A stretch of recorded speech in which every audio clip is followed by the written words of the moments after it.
Hi there, future teacher. Welcome to your study guide refresher for the Michigan Test for Teacher Certification, MTTC, Field 134, Early Childhood General and Special Education, Birth through Kindergarten. This video is designed to give you a refresher for the information you need to know to pass. Let's get into it.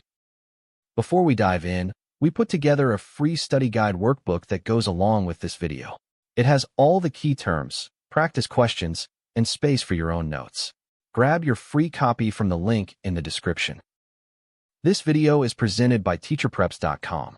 Our full exam prep includes complete study guides for every competency, full-length timed practice tests that match the real exam format, vocabulary exercises, and AI-scored constructed response practice.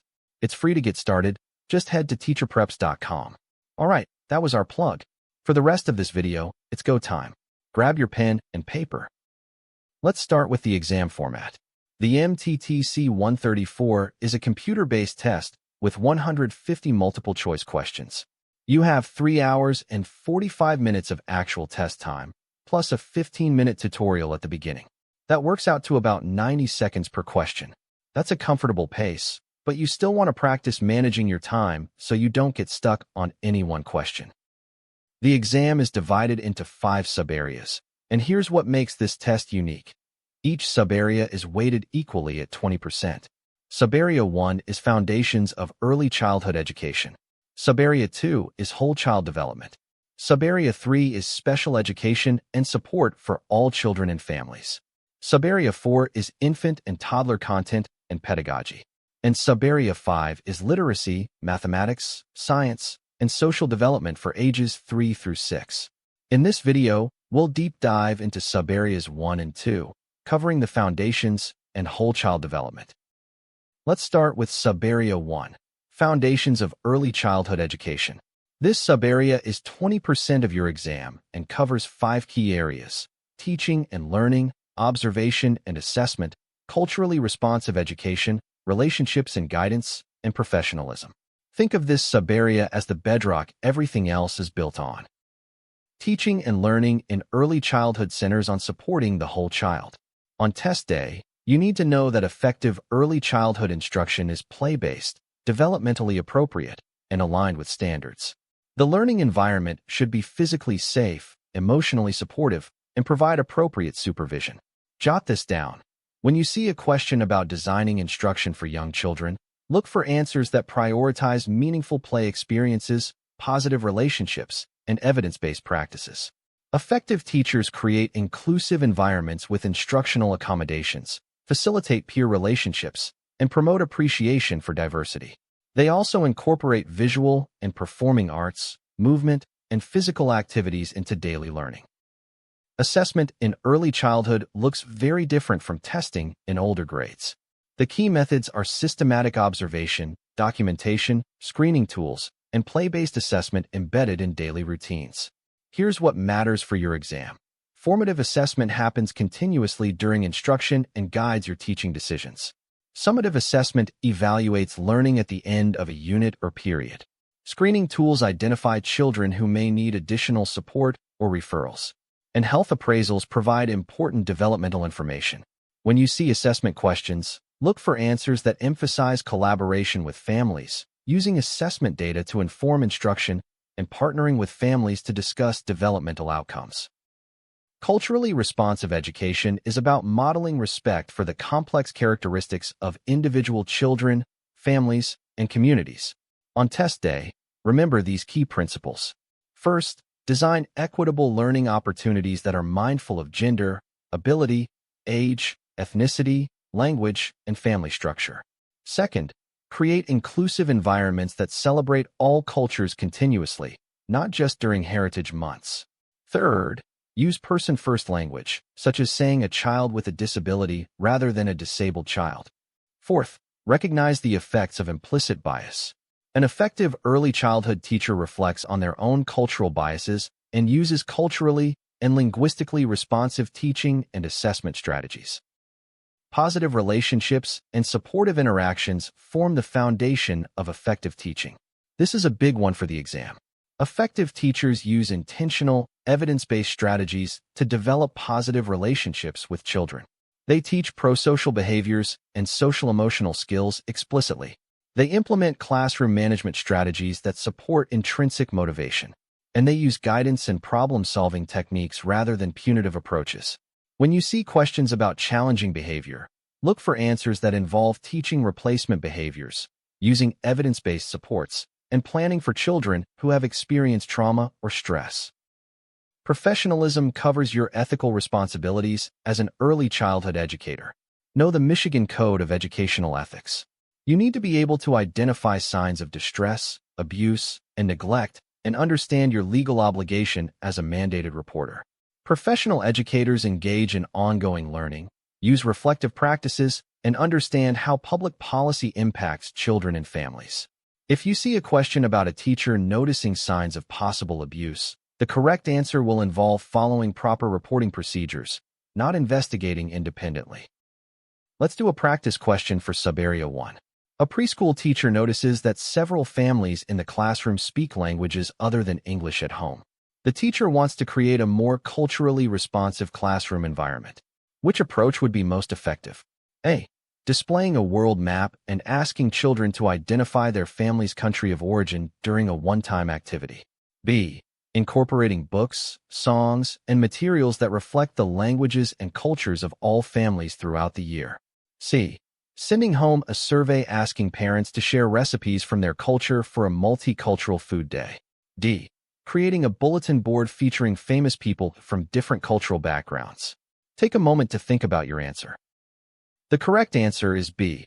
Incorporating books, songs, and materials that reflect the languages and cultures of all families throughout the year.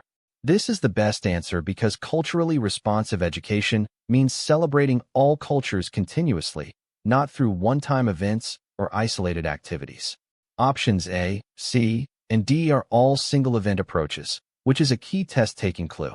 When you see an option that embeds cultural responsiveness into daily practice versus a special event, the ongoing daily approach is the stronger answer. Now let's move into Subarea II, whole child development. This is also 20% of your exam and covers general developmental knowledge, influences on development, the role of play, and social-emotional development. This Subarea expects you to understand child development from birth through age 5 across multiple domains. General knowledge of child development requires you to understand key developmental theories and the interaction between biological maturation and experience. Here's what to focus on for the exam. Early experiences shape brain architecture. Development is interconnected across domains, meaning cognitive, language, physical, social-emotional, and aesthetic development all influence each other. Self-regulation develops progressively, including executive function skills and effortful control. Developmental rates vary widely among children, so what's typical covers a broad range. You also need to understand prenatal development, including the role of heredity, genetic disorders, teratogens such as substances and environmental factors, and neonatal risk factors.